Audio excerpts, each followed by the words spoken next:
Bien, bueno, buenos días, hermanos, hermanas.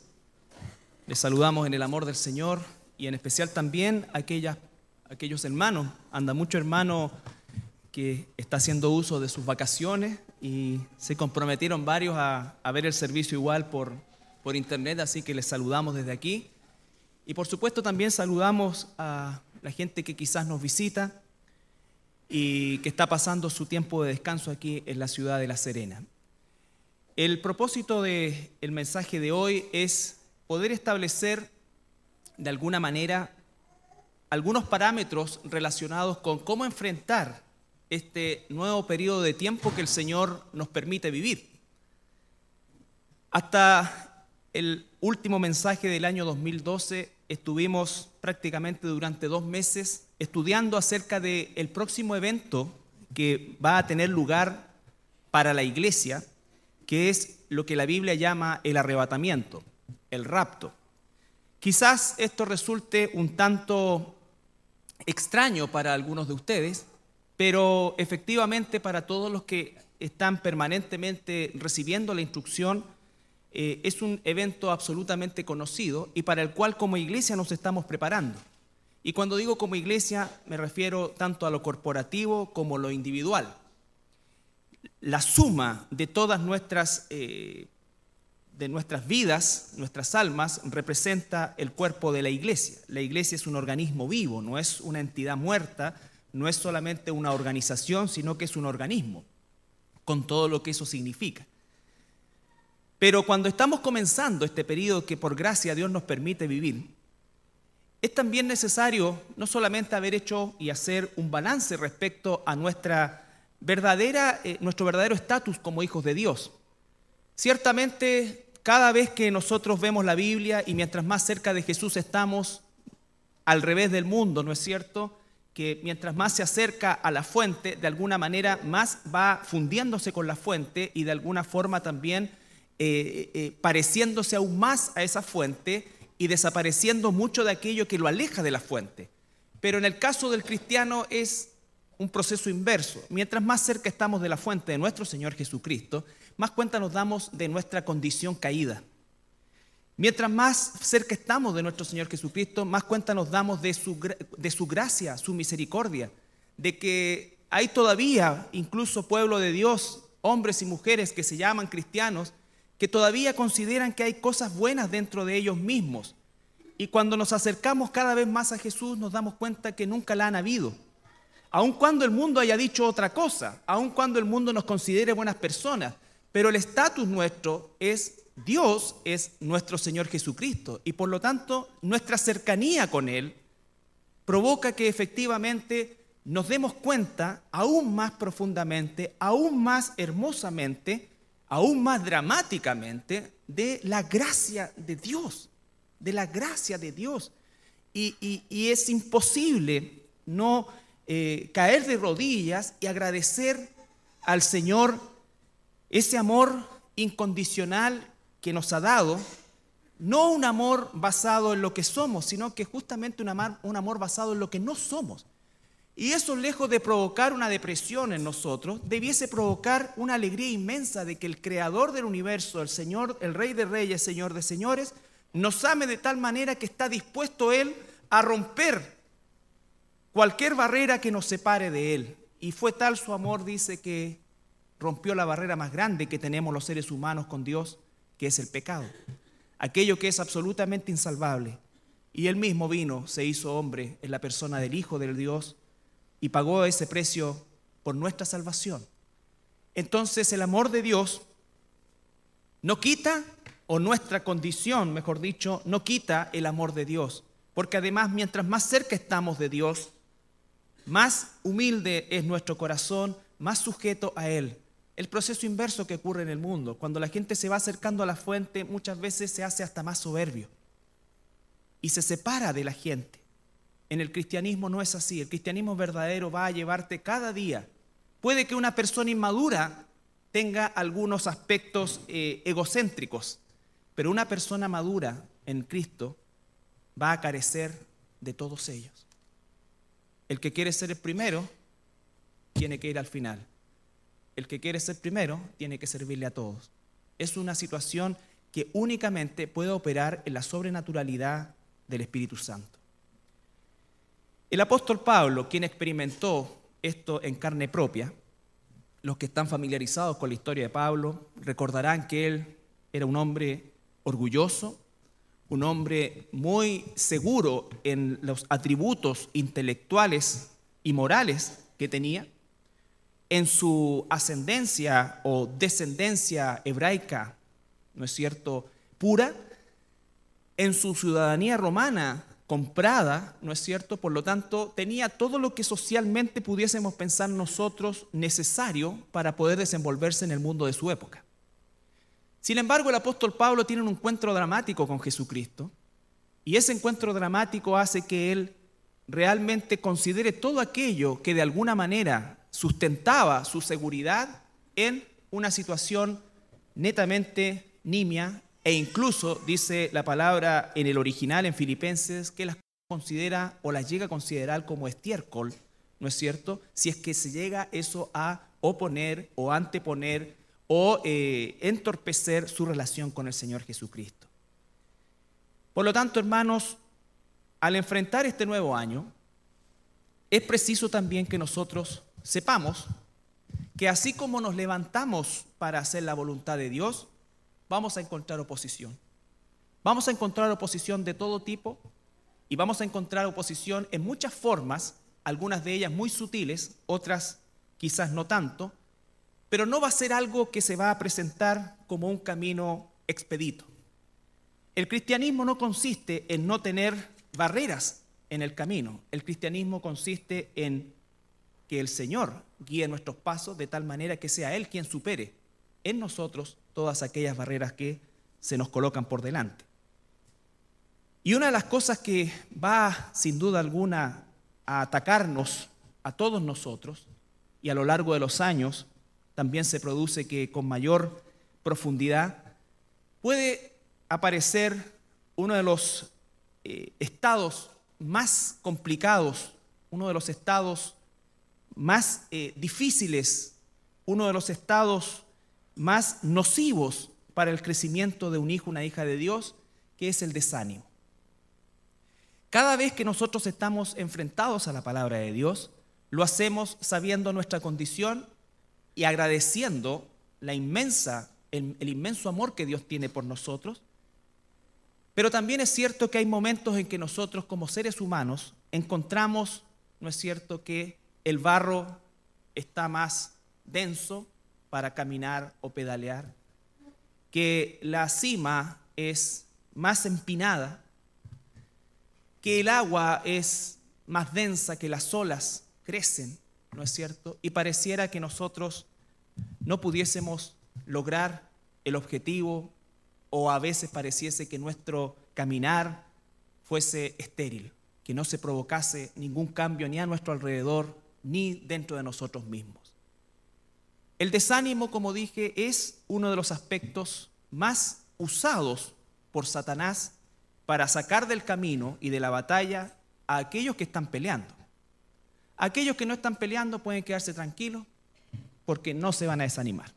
A lo mejor se van a amargar por otras cosas, pero no se van a desanimar. Estoy hablando de aquellos que están luchando, aquellos que están verdaderamente cada día buscando el rostro de Dios como una manera de servirle, ¿no es cierto?, como una manera de agradarle y como una manera de ser usados por Él. Desgraciadamente, el gran porcentaje del cristianismo actual está desanimado y amargado, no porque no ha logrado, entre comillas, los objetivos de Dios, sino porque no ha logrado sus propios objetivos. Hay gente amargada porque no quedó en lo que quería quedar, hay gente amargada porque no tiene el trabajo que quería tener, hay gente amargada porque no está casado con quien quiso casarse, ¿no es cierto? Se dio cuenta después de algunos años que el que se casó era un caimán, pero lo eligió solito o solita. Hay gente que está frustrada porque no ha podido desarrollar sus sueños. Y estoy dirigiéndome al pueblo de Dios. No, el mundo no tiene ninguna opción. El mundo vive como que el mundo está justificado. Y pobre de ellos. El punto es cuando el pueblo de Dios vive por esos parámetros. Por eso es que son tan atractivos todos estos ministerios mentirosos que de alguna manera te invitan a cumplir tus sueños. Y yo les pido a cualquiera, puede que yo a lo mejor me haya comido algún versículo de la Biblia o lo haya pasado por alto, pero ¿en qué pasaje del Antiguo o el Nuevo Testamento o incluso de los apócrifos aparece que el Señor va a cumplir nuestros sueños? Yo no sé de dónde se surte esa teología que ni siquiera merece llamarse teología. Y no porque Dios no nos ame, y Dios va a darnos algo más grande que eso, porque nuestros sueños son mentirosos.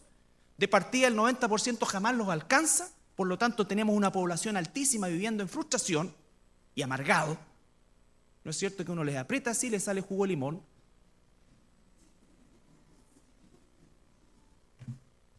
Y el otro 10%, cuando lo logra, le dura muy poco y busca otros desafíos. Y hago desafíos porque el ser humano coloca metas que finalmente puede que lo conduzcan a una situación puntual de agrado, pero nunca van a lograr llenar ese vacío que naturalmente nosotros tenemos. Y ese vacío que solamente puede ser llenado por el Señor. ¿Quién está llorando? Sí.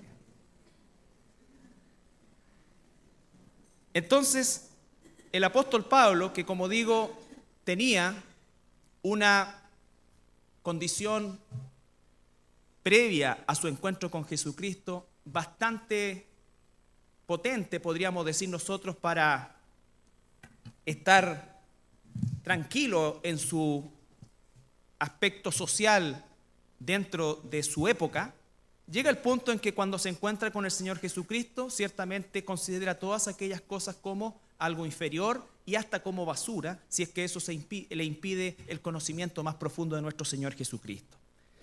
El apóstol Pablo nos dice en 2 Corintios, capítulo 1, versículo 8.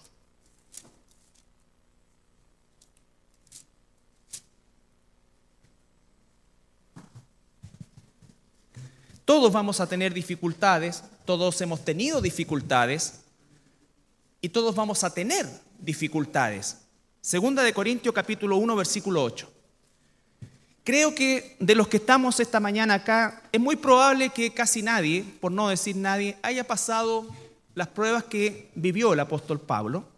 Sin embargo, esto no es un aspecto para comparar pruebas, sino que es un aspecto para afirmarnos exactamente en aquello que se afirmó el apóstol Pablo en su propia circunstancia. Te vuelvo a repetir, si Dios permite que vivas este año, que sigas avanzando en cuanto al año propiamente tal, van a aparecer dificultades, van a aparecer oposición, va a aparecer aquello que te va a tratar de desanimar, aquello que te va a tratar de sacar del camino, aquello que va a tratar de provocar en ti una sensación de vacío, de esterilidad, una sensación de que lo que estás haciendo no tiene sentido o no provoca o no te provoca esa sensación tan deseosa que tenemos muchas veces de placer, de placer. No que el evangelio sea una lata, vuelvo a insistir, cuando a veces uso estas palabras es como que la gente pensara que esto es fome, no es así, es lo más apasionante, pero tengo que comprometerme con él. El evangelio no es un deporte, una actividad que hago el fin de semana solamente para distraerme un rato. Es una forma de vida, es entregar tu vida al Señor Jesús. Solo así puede provocar todo aquello que el evangelio promete: paz, gozo, prosperidad. No solamente en la aberración que hoy día se predica o se enseña, que es el aspecto económico, sino que prosperidad es avanzar espiritualmente, avanzar familiarmente, y por supuesto también Dios ha prometido cubrir nuestras necesidades físicas. El capítulo 1 de la 2 Corintios, versículo 8 dice: porque hermanos, no queremos que ignoréis acerca de nuestra tribulación que nos sobrevino en Asia, pues fuimos abrumados sobremanera, más allá de nuestra fuerza, de tal modo que aún perdimos la esperanza de conservar la vida. Imagínense el nivel de oposición que encontró el apóstol Pablo.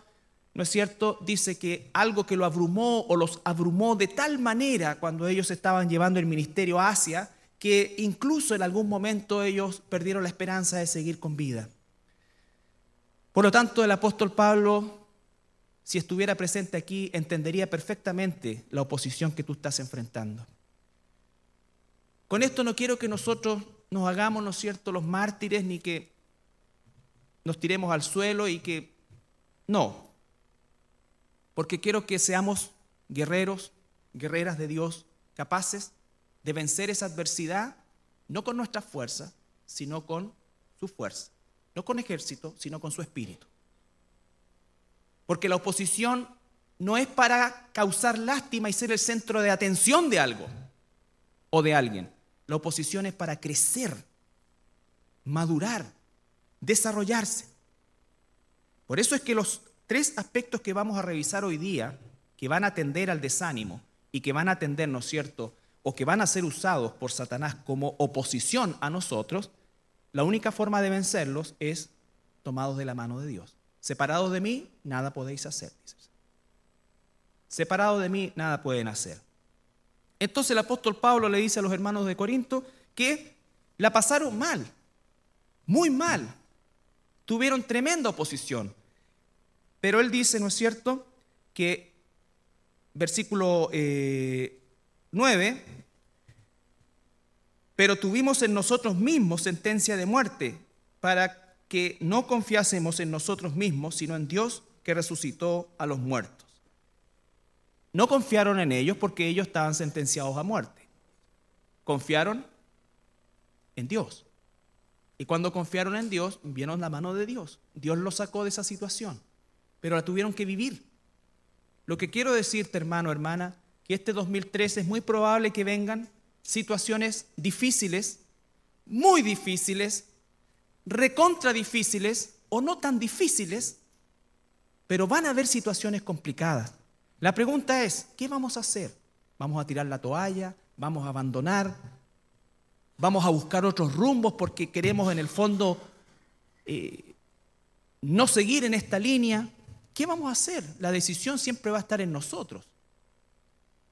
Pero el punto es que Dios dice, y claramente nos dice en su palabra por medio de todos los personajes que desfilan por la Escritura, tanto en el Antiguo como en el Nuevo Testamento, que enfrentaron oposición.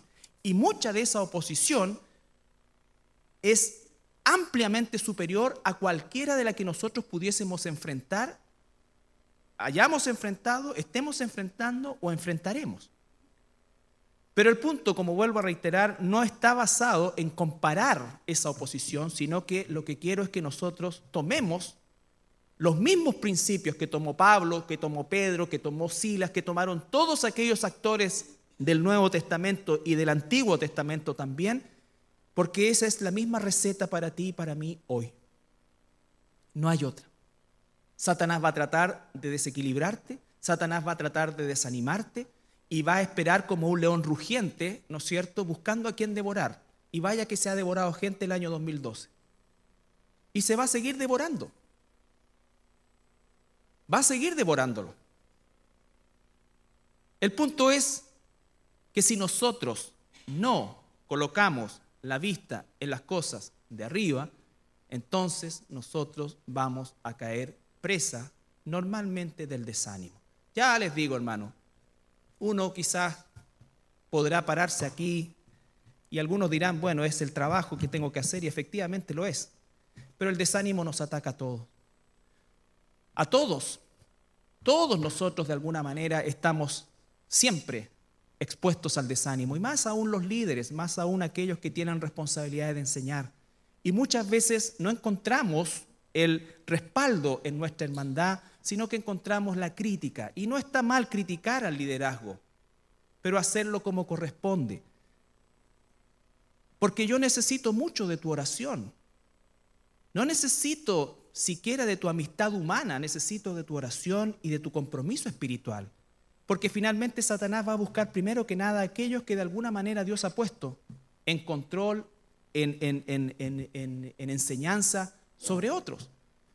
Entonces lo importante de esto es que esto es transversal. Te pasa a ti, me pasa a mí, nos pasa a todos nosotros. a todos nosotros. Dice 2 de Corintios capítulo 2, ahí mismo, versículo 4.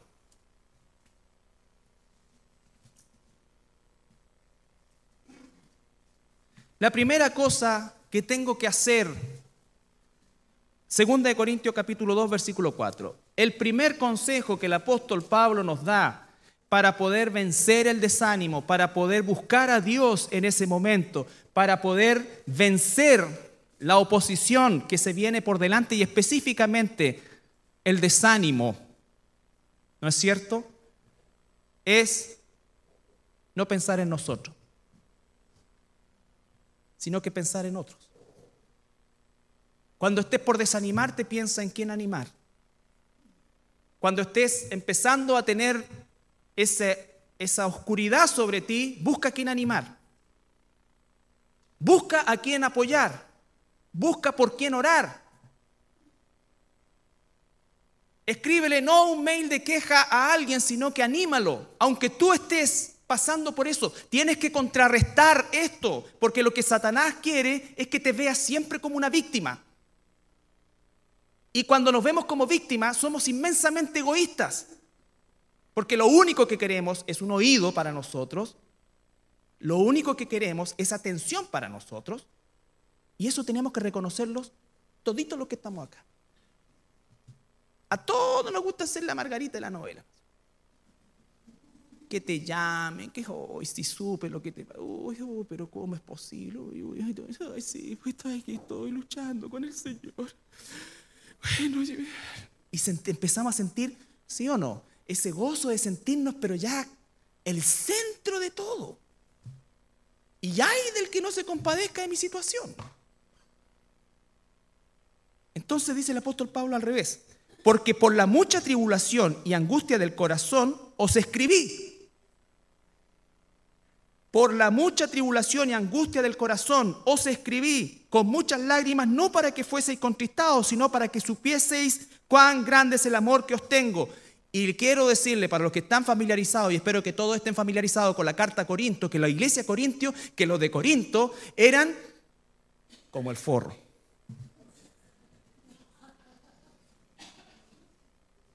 No puedo decir otra cosa. Iglesia más desagradable que Corinto no hay. All right, es la Biblia. Y sin embargo, si hubo una iglesia donde lo pelaron, le cuestionaron su liderazgo, había uno que estaba metido con su madrastra, tenían pero la tendalá, pero sí, todos hablaban en lengua. Pero sí, todos profetizaban. Eso significa que era pura cuestión carnal. Pablo tuvo que gastar 3 capítulos para ordenar el tema de los dones. Hacían verdaderas comilonas de la Santa Cena. Eran envidiosos, empezaron a competir entre ellos. ¿Quién traía más esto? ¿Quién esto? Vieron que uno empezaba y el otro empezaba y empezaron, ¡ay, qué hola tendalá! Y Pablo le daba, ¿no es cierto? Entonces, sin embargo, con todo ese dolor que le produjo la iglesia de Corinto a Pablo, Pablo le dice, porque por la mucha tribulación y angustia del corazón os escribí. No para contristarlos, sino para animarlos, porque quiero que sepan cuánto los amo. A pesar de todo, eso es luchar contra el desánimo. Eso es luchar contra el desánimo. Anima a otros, acostúmbrate a animar a otros, porque habrá alguien que te anime a ti. Cuando alguien te anima a ti, una persona, necesitas solamente una persona. Tú vas a darte cuenta que vas a valorar más eso que la mucha preocupación que quieres generar por tu naturaleza, por mi naturaleza carnal alrededor. Hay gente en esta iglesia que realmente no la ha pasado bien, pero es gente que trabaja, que anima, que está ahí. Y eso es parte de la firmeza que van ganando en el Señor. ¿Por qué? Porque hacen frente a la tribulación contrarrestándola al desánimo con darse a los demás. El apóstol Pablo se dio a esa iglesia de Corinto. Fue a la que más tiempo dedicó. A la que más tiempo dedicó. y sin embargo fue la que más lo criticó, la que más entorpeció su ministerio. Entonces, hermanos, la primera cosa que aprendemos es que cuando venga el desánimo, cuando venga la oposición, cuando venga la tendencia a esto, te quiero asegurar y te he puesto y te aseguro que hay gente que está peor que tú. Y que tú puedes darle una palabra de aliento aún en tu condición. Aún en tu condición. Dice entonces Filipenses ahí mismo en Corintios 4, versículos 7 al 9. 2 Corintios 4, versículos 7 al 9.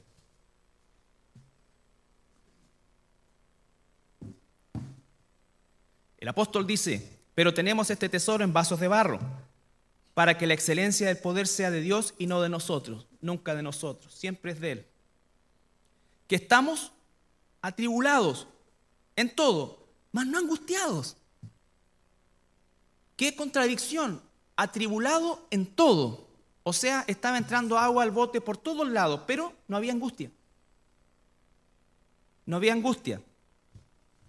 En apuros, mas no desesperados. Perseguidos, mas no desamparados. Derribados, pero no destruidos.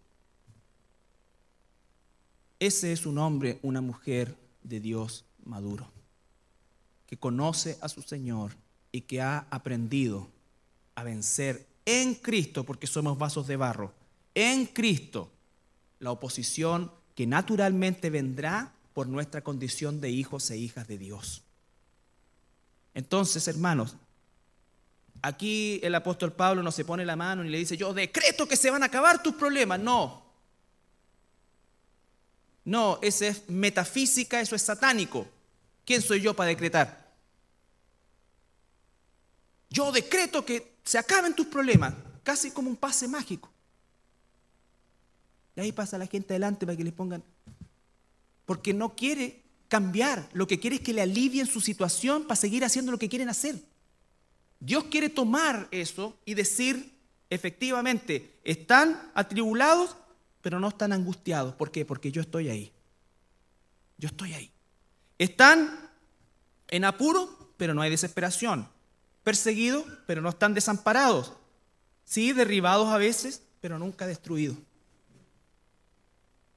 Entonces, eso tiene que verdaderamente animarnos a nosotros, porque efectivamente la oposición va a venir, el desánimo va a aparecer. Que ya no quiero hacer nada más, yo que mira, lo que quiero es no. Mira, me voy a tomar un tiempo. ¿Un tiempo para qué? Te aseguro que en ese tiempo, finalmente no va a ser un tiempo. Va a provocar esto. Pero cada uno de ustedes son agentes morales libres y deciden si siguen, no siguen. El punto es que cada vez que nosotros queremos soltarnos de algo que tiene que ver con el Señor, Satanás va a ganar espacio y va a ganar terreno. Esto no es para que estés 24 horas, 7 días de la semana haciendo cosas para el... No, pero brillando como un hijo, una hija de Dios, que verdaderamente está curtido y está maduro, tal como dice la palabra de Jesús, experimentado en quebrantos, dice Isaías 53, varón de dolores, experimentado en quebranto. Entonces, cuando tú verdaderamente conoces el Evangelio, es imposible que no veamos la realidad que va contra la realidad del mundo. Va a haber oposición. El mundo no va en nuestra dirección. No vamos a vencer al mundo con palabras mágicas, ni con buenas intenciones, ni con pensamiento positivo. Lo pienso, lo declaro y lo tengo. Eso, ¿sabes? Lo único que hace es alimentar la carne. Y lo que tengo que hacer con mi carne es matarla. Matarla. Dice el apóstol Pablo, cada día decreto, no, cada día muero. ¿Por qué dice la Biblia que la iglesia de la Odisea está llena y dice, no, yo no necesito nada, no necesito esto, soy rico, no tengo problema? ¿Por qué? Porque lo único que tengo que hacer es pensar, decretar y voy a recibirlo. Eso es. Esto no es un evangelio amargado, no, este es el verdadero evangelio. Estamos en batalla. Y Dios está de nuestro lado. Si Dios con nosotros, ¿quién contra nosotros? No importa que todo el mundo esté contra mí, pero si Dios está conmigo, da lo mismo. Ahora, si yo estoy con todo el mundo contra Dios, ahí me tengo que preocupar.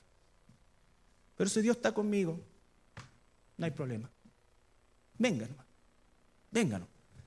Confiado en que Él tiene control sobre todo. Yo sé que mi Redentor vive, decía el justo Job.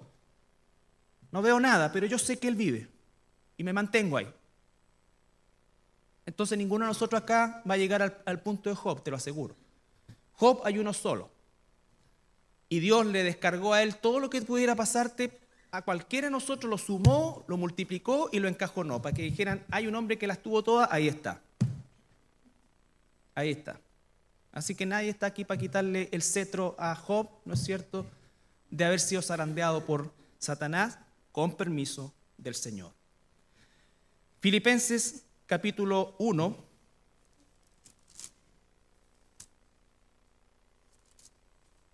Entonces lo primero, no enfoques en ti, enfoca en los demás. Enfoca en otra persona, en un familiar a lo mejor inconverso, en un hermano que está pasando un momento difícil. Enfoca en otra persona. Cuando salimos del círculo de nuestro egocentrismo, ocurre algo milagroso.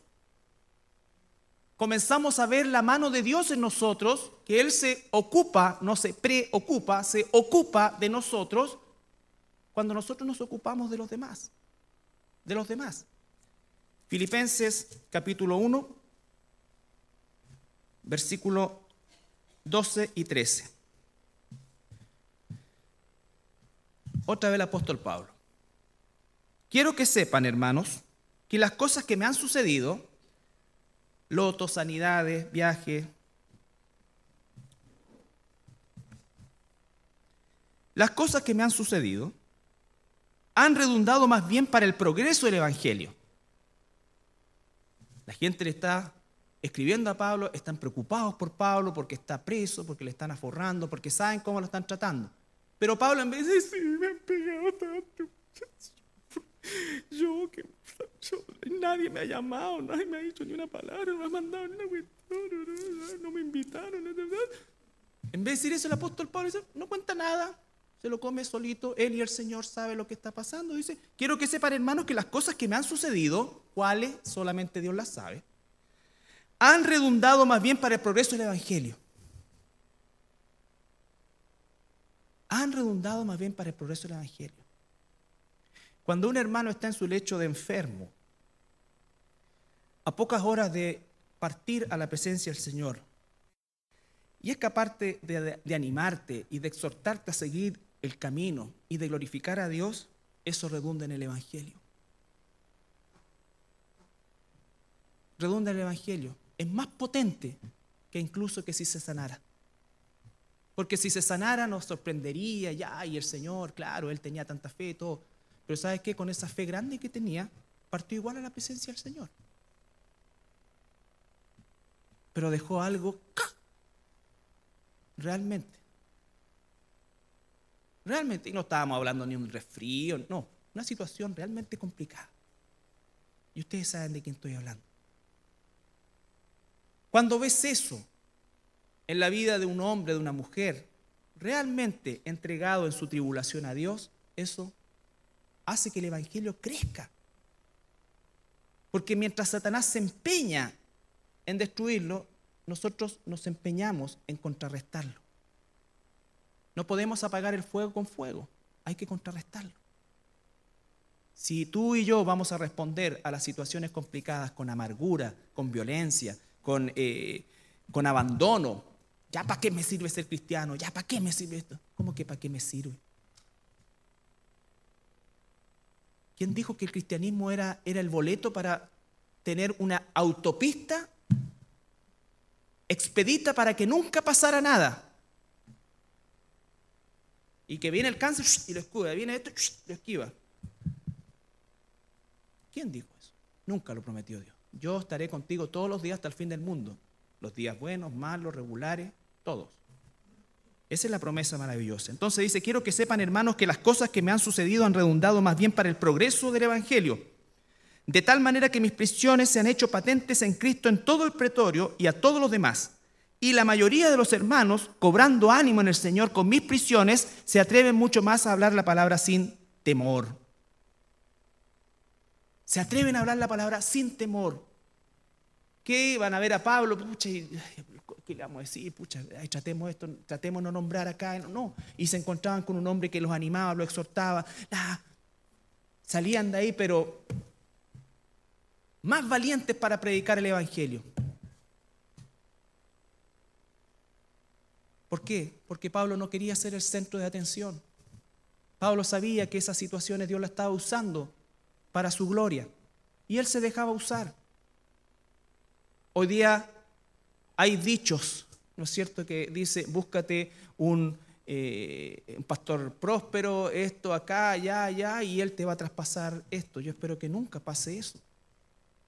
Busca a alguien que está luchando, alguien que verdaderamente está en la línea de batalla, está en la trinchera de la batalla, pero está con una sonrisa, porque se sabe victorioso, se sabe victoriosa y sabe que las situaciones momentáneas no se comparan con la gloria venidera.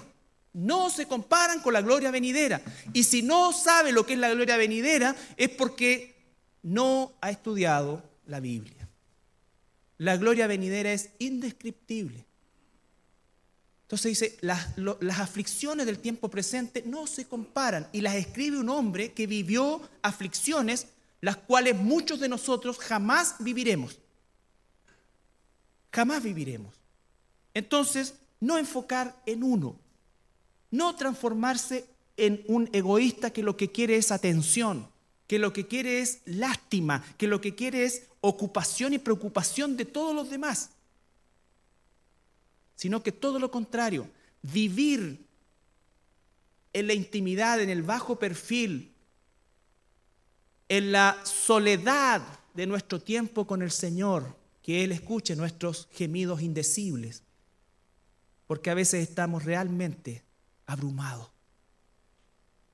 Y dice el Señor que con gemidos indecibles a veces el Espíritu Santo trata de comunicar lo que queremos decir, pero ese es para ti tu tiempo personal. Y sales de ahí, te secas las lágrimas, te limpias las rodillas, te sacudes la ropa y sales no fingiendo que estás bien, sino que verdaderamente renovado, aunque la condición siga igual o empeore.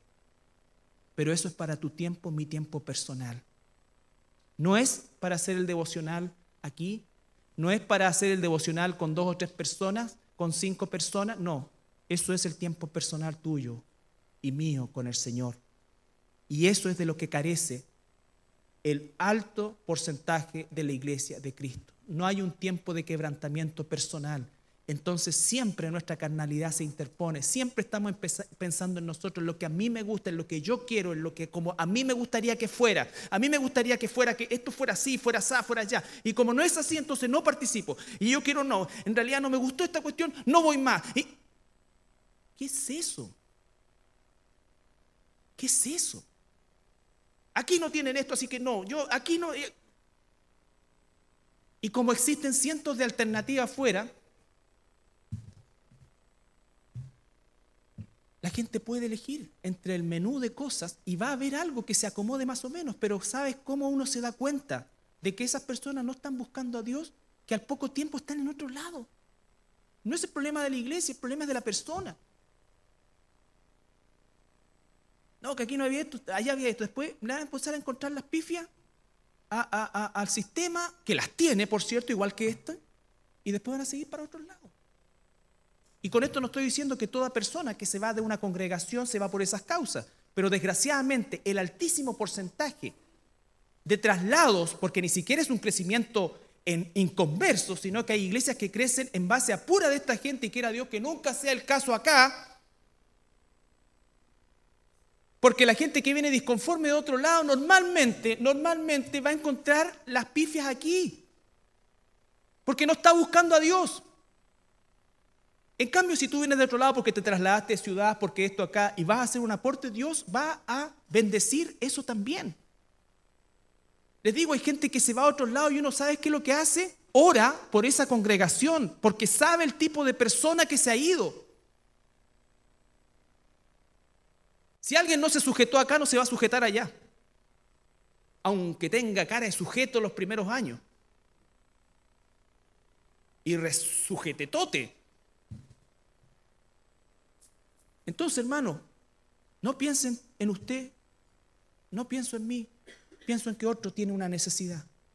¿Cuándo fue la última vez que llamaste a alguien para animar? Animar a veces también es exhortar, confrontar, decirle a alguien efectivamente qué está pasando contigo. ¿Qué está pasando contigo? ¿Hay algún problema? ¿Tuviste algún problema? ¿Qué pasó? Mostrar preocupación sincera. No que, oye, ¿y por qué te fue? Oh, no te creo. Yo quiero que este año 2013, si el Señor nos permite terminarlo, sea distinto, hermano. Sea distinto para mi vida, sea distinto para tu vida. Tal como vimos la semana pasada.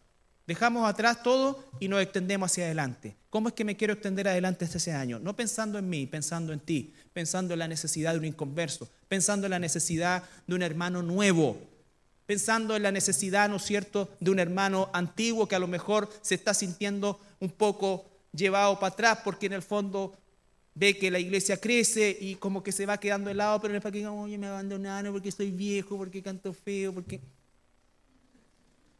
El Señor te va a usar en otros lados. Si es la actitud, la actitud. Hay cristianos con una actitud pésima, pésima. Y Dios quiere que tengamos una actitud buena, una actitud positiva, una actitud alegre, una actitud realmente de servicio, realmente de servicio. Filipenses 1:12, lo vemos. Filipenses capítulo 2, capítulo 2. Versículo 3 y 4. La actitud.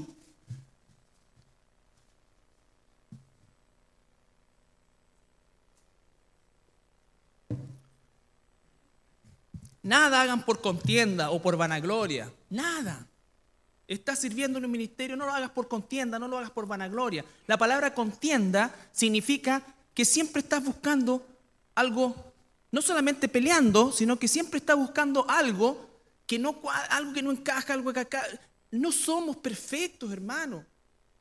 Los ministerios son imperfectos porque son guiados y son desarrollados por personas imperfectas y pecadores salvados como nosotros. El pastor se va a equivocar, se ha equivocado y se va a volver a equivocar. Pero tú tienes que conocer el corazón de las personas también desde el punto de vista de saber que en esa imperfección nos arrepentimos y seguimos adelante. Si tú tuviste un problema con tu líder de ministerio, con lo que sea, acércatelo y acláralo, porque muchas veces, y así sucede, uno no tiene idea que ha provocado lo que ha provocado. Pero tenemos que hacerlo, la actitud. Este año que sea un año de buenas actitudes para todos nosotros. Hay hermanos que verdaderamente se esfuerzan para dar un estudio, ¿no es cierto?, para preparar la alabanza, para preparar esto. Es muy fácil criticar. Y estoy diciendo esto también a modo de resumen de todo lo que hemos vivido. Sí, hay que hacer esto, hay que mejorar aquí. Por supuesto que sí.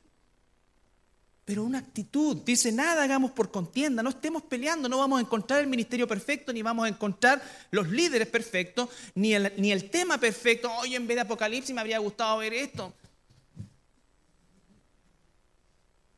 Pero ¿por qué enseñan esto si ya no hay apoyo más importante que el hecho de tener una buena actitud? No mirando, nada hagan por contienda, por vanagloria, antes bien con humildad. La humildad, recuerden siempre, no es pedir una tacita, porque a veces lo que piden tecita, así son los más, sino que decir, me pongo más en el lugar del otro que en el mío. Me pongo en la necesidad del otro más que en la mía. Eso es humildad. Pensar más en el otro, no pensar tanto en mí. Y mirando a los demás dice como superiores a uno mismo. Siempre tengo algo que aprender, siempre tengo algo bueno que sacar. No mirando cada uno por lo suyo propio, sino cada cual también por lo de los otros. Entonces, para poder contrarrestar el desánimo, la oposición que se va a presentar también durante este año, piensa en los demás. Piensa en aquel que tiene necesidad también. Piensa en aquel que necesita también una palabra de aliento, una palabra de corrección. Deja de pensar tanto en ti. Deja de pensar tanto en ti, en lo que necesitas, en lo que quieres, en lo que no hicieron por ti. Y toda esa cosa que es el desfile que Satanás permite que pase por nuestra mente, ¿no es cierto? Para decir, ¿sabes qué? Nadie me quiere, todos me odian. Y eso le encanta a Satanás y a nosotros también, porque alimenta la carne. Oye, si es reencachado ser víctima. Porque todos están como pendientes. Entonces, primero reconocer eso y segundo, contrarrestarlo. Ahí está el apóstol Pablo, en tribulaciones, acá, allá, allá. Pero ¿sabes qué? En vez de llorar sobre la leche derramada, en vez de quejarme, voy a escribirles que les amo, porque les amo de verdad. Les amo de verdad. Segunda cosa, que sonaría un poco obvio, pero desgraciadamente no lo es mucho, creciendo espiritualmente. Me preocupo de los demás, me ocupo de los demás y me ocupo de crecer espiritualmente. En 2 Corintios 4:16, estamos ahí en Corintios.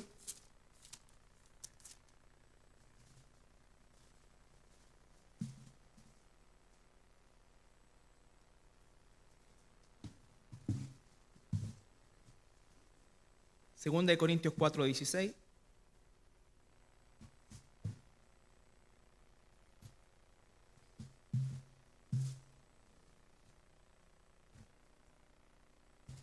Dice, por tanto, no desmayamos.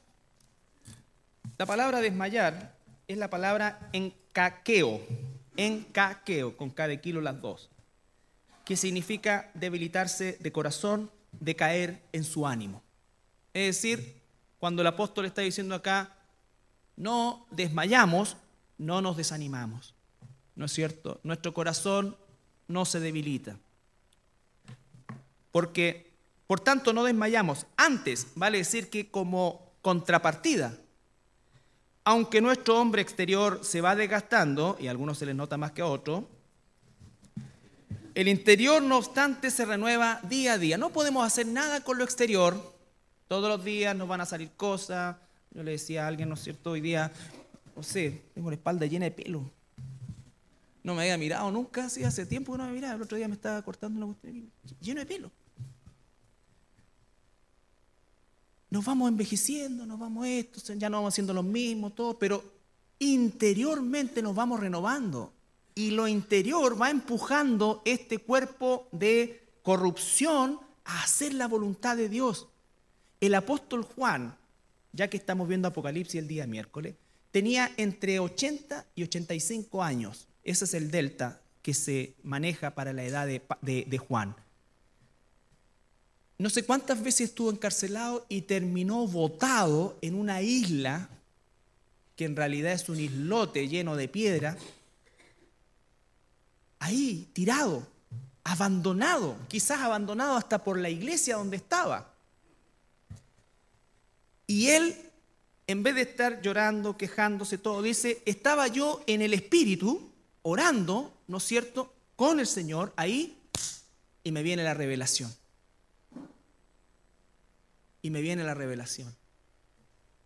Hay algunos que dicen, no, ya tengo 70, tengo 80, no, esto no es para mí, eso es para los jóvenes. No, Dios tiene para cada uno de nosotros, mientras Él permanezca, Él nos mantenga vivos, siempre hay propósito para nosotros, Y lo hermoso es que el apóstol Juan recibe la última revelación, ¿no es cierto?, para la iglesia y para el futuro de Israel, en condiciones que cualquiera de nosotros ya hubiésemos tirado probablemente la toalla. Pero eso es lo que dice la constancia. Estaba yo en el Espíritu. En las condiciones paupérrimas, en condiciones realmente inhumanas, pero ahí él estaba en el Espíritu y se produce la revelación. Entonces la actitud, ausencia de egoísmo, pensando siempre más en los demás, no pensando primeramente en nosotros, segundo nosotros y tercero nosotros, no tratando de buscar la atención de los demás, sino que dando atención a otros, La actitud correcta. Estamos en el 16, por tanto no desmayamos. Antes, aunque nuestro hombre exterior se va desgastando, el interior no obstante se renueva día a día. ¿Cómo es que se renueva día a día? Por medio de la palabra, por medio de la oración, por medio de el clamar a Dios para que Él tenga a bien limpiar mi pecado, Él tenga a bien transformarme hasta el último día de mi vida a su imagen, ser lo más parecido al Hijo de Dios. Ese es el propósito de la santidad. Porque esta leve tribulación momentánea produce en nosotros un cada vez más excelente y eterno peso de gloria. Esta leve tribulación en nosotros no nos desanima, no nos tira al suelo, sino que nos catapulta a aquello por lo cual estamos corriendo. No corremos por lo perecedero, corremos por lo imperecedero. Dice el apóstol Pablo que los que corren en un estadio corren por una corona que se va finalmente a destruir. Pero la corona por la cual tú y yo corremos es indestructible. Pero tengo que correr. No me van a llevar, tengo que correr. Es más, es muy probable que yo lleve a otros, que tú lleves a otros. Pero esa tiene que ser siempre mi actitud. No mirando nosotros las cosas que se ven, sino las que no se ven, pues las cosas que se ven son temporales, pero las que no se ven son eternas. Entonces, la actitud correcta, creciendo espiritualmente por medio de nuestra relación personal con Dios, por medio de nuestro Señor Jesucristo. La vida eterna consiste en que te conozcan a ti, el único Dios verdadero, y a Jesucristo a quien tú enviaste. Eso y en eso consiste la vida eterna, y seguiremos por la eternidad conociendo a nuestro Creador, conociendo a nuestro Salvador. Ese es el concepto de la vida eterna. Y por último, para poder contrarrestar el desánimo, la oposición que va a tender siempre a sacarnos del camino, es amando y comprometiéndose con tu iglesia. Jesús amó tanto a la iglesia que se entregó por ella. Jesús es la cabeza de la iglesia. La iglesia es el plan de Dios para alcanzar al mundo. La iglesia es el arca de Noé en medio de un mundo que se hunde, que se va acabando. Y la iglesia es un lugar donde, al igual que el arca de Noé, vamos distintos especímenes adentro. Distintos especímenes, ¿no es cierto? Y como el tiempo es largo, a lo mejor va a llevar un tiempo, no vamos a llegar al tiro al Ararat celestial. Seguramente nos vamos a pegar algunos encontrones, ¿no es cierto? Los chanchitos le van a pisar la patita. Por arriba van a reclamar por el olor, por acá, sí. Pero hagamos este viaje en amor. Por eso el primer punto, no pienses tanto en ti, piensa en los demás. Piensa en los demás. Hebreos capítulo 10.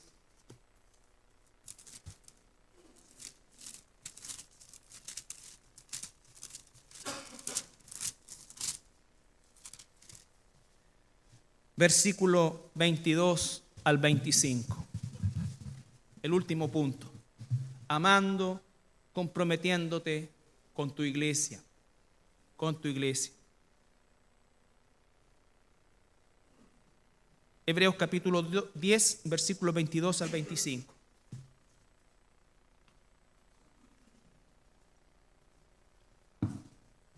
Acerquémonos con corazón sincero, en plena certidumbre de fe. Siempre en plural, fíjense, acerquémonos con corazón sincero, en plena certidumbre de fe. Purificados los corazones de mala conciencia y lavados los cuerpos con agua pura. Mantengámonos firmes, sin fluctuar la profesión de nuestra esperanza, porque fiel es el que prometió. Y considerándonos unos a otros para estimularnos al amor y a las buenas obras, no dejando de congregarnos como algunos tienen por costumbre, sino exhortándonos, y tanto más cuando veis que aquel día se acerca. Congregándonos, aprendiendo, exhortándonos, animándonos, esperando que aquel día se acerca. Ese es el propósito de la iglesia. Esa es la forma y el modelo como Dios estableció que los cristianos fuésemos salvados. Porque Él sabe cómo somos, sabe que somos carnes y que necesitamos de otra carne, de otros carnales, de otros que están luchando para poder nosotros también fortalecernos. Porque en la medida que convivimos entre nosotros, aprendemos cada uno de estos aspectos a hacerlos vivos, Y por eso es que es tan importante el concepto del amor. Las diferencias que tenemos son obvias. En el arca de Noé, al igual que el arca de Noé, somos distintos especímenes que vamos, ¿no es cierto? Y por lo menos esos eran parejas. Aquí casi hay puros especímenes individuales. Somos todos individuales y todos, ¿qué es lo único que nos mantiene unidos? La sobrenaturalidad del amor de Dios. ¿Cómo es que expresamos ese amor de Dios en nosotros? Justamente siendo transformados por Él. Siendo transformados por Él. A veces nos va a desanimar la misma convivencia, porque esperamos de la gente cosas que la gente nunca prometió darnos tampoco. Pero si tenemos la vista puesta en Jesús, no es para aislarnos de la gente, sino que es para mirarnos unos a otros, ¿sabes qué? Como Jesús nos ve. Como Jesús nos ve. Finalmente, hermanos, quiero que busquen en el Antiguo Testamento Nehemías, para terminar.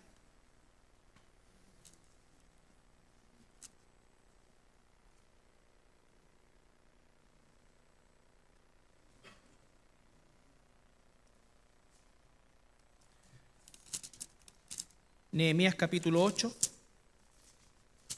versículo 10.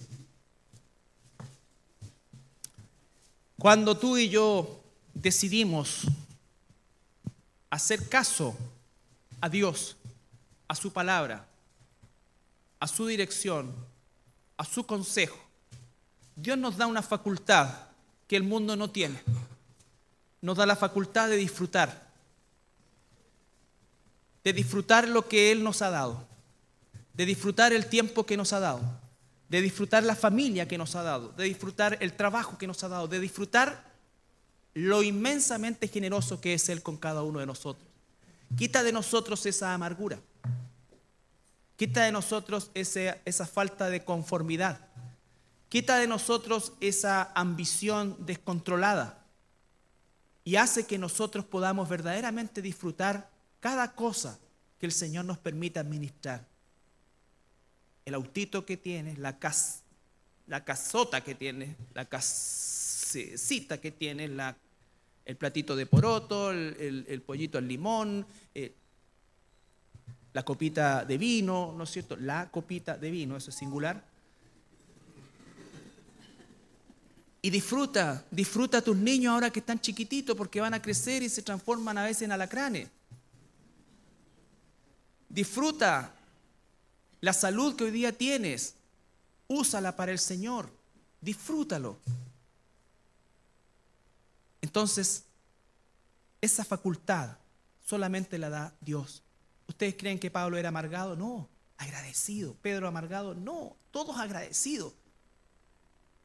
Si pudiésemos mostrar la cara de Pablo con una sonrisa, aún en sus condiciones y circunstancias más terribles.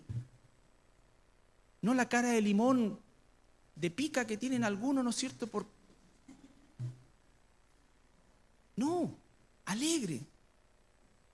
Siempre la cara de la estampa esta de los ídolos. Pablo sería. Había alegría en su corazón, no había amargura. No había amargura. ¿Por qué? Porque realmente Dios gobernaba ese corazón. Dice Nehemías 8:10. Luego les dijo: id, comed grosuras y bebed vino dulce y enviad porciones a los que no tienen nada preparado, porque día santo es a nuestro Señor. No os entristezcáis, porque el gozo de Jehová es vuestra fuerza. El gozo de Jehová es tu fuerza. El gozo de Jehová es mi fuerza.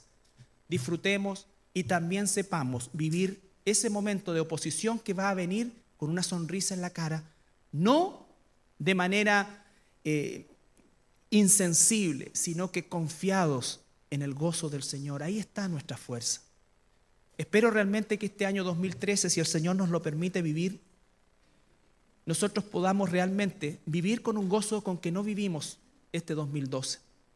Extendernos hacia adelante de manera generosa en permitir que el Espíritu Santo transforme nuestras vidas.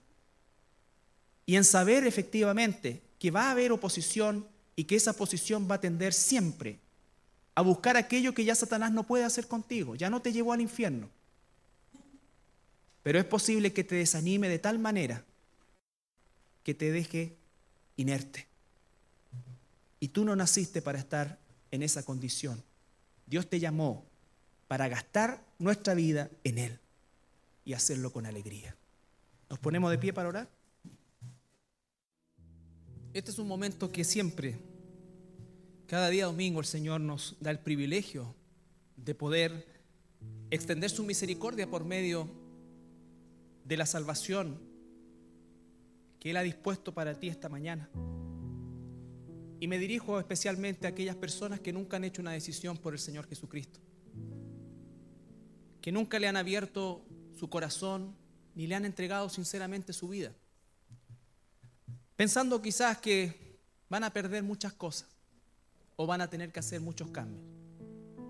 ¿Y sabes qué?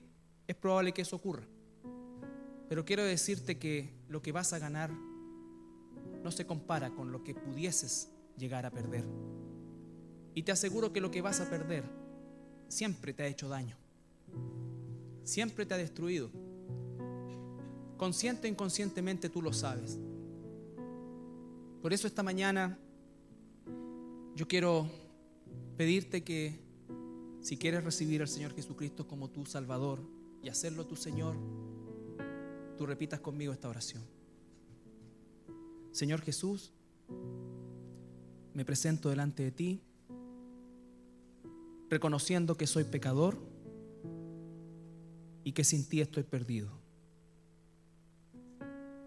Reconozco que tú moriste en la cruz por mis pecados. Tomaste mi lugar, Señor. Reconozco que te he negado durante toda una vida. Pero hoy, Señor, te abro mi corazón, te entrego mi vida, para que seas tú desde hoy mi Salvador y mi Señor. Padre, gracias por Jesús. Te entrego todo mi ser para que me uses desde hoy en todos tus propósitos. Gracias, Señor. Amén.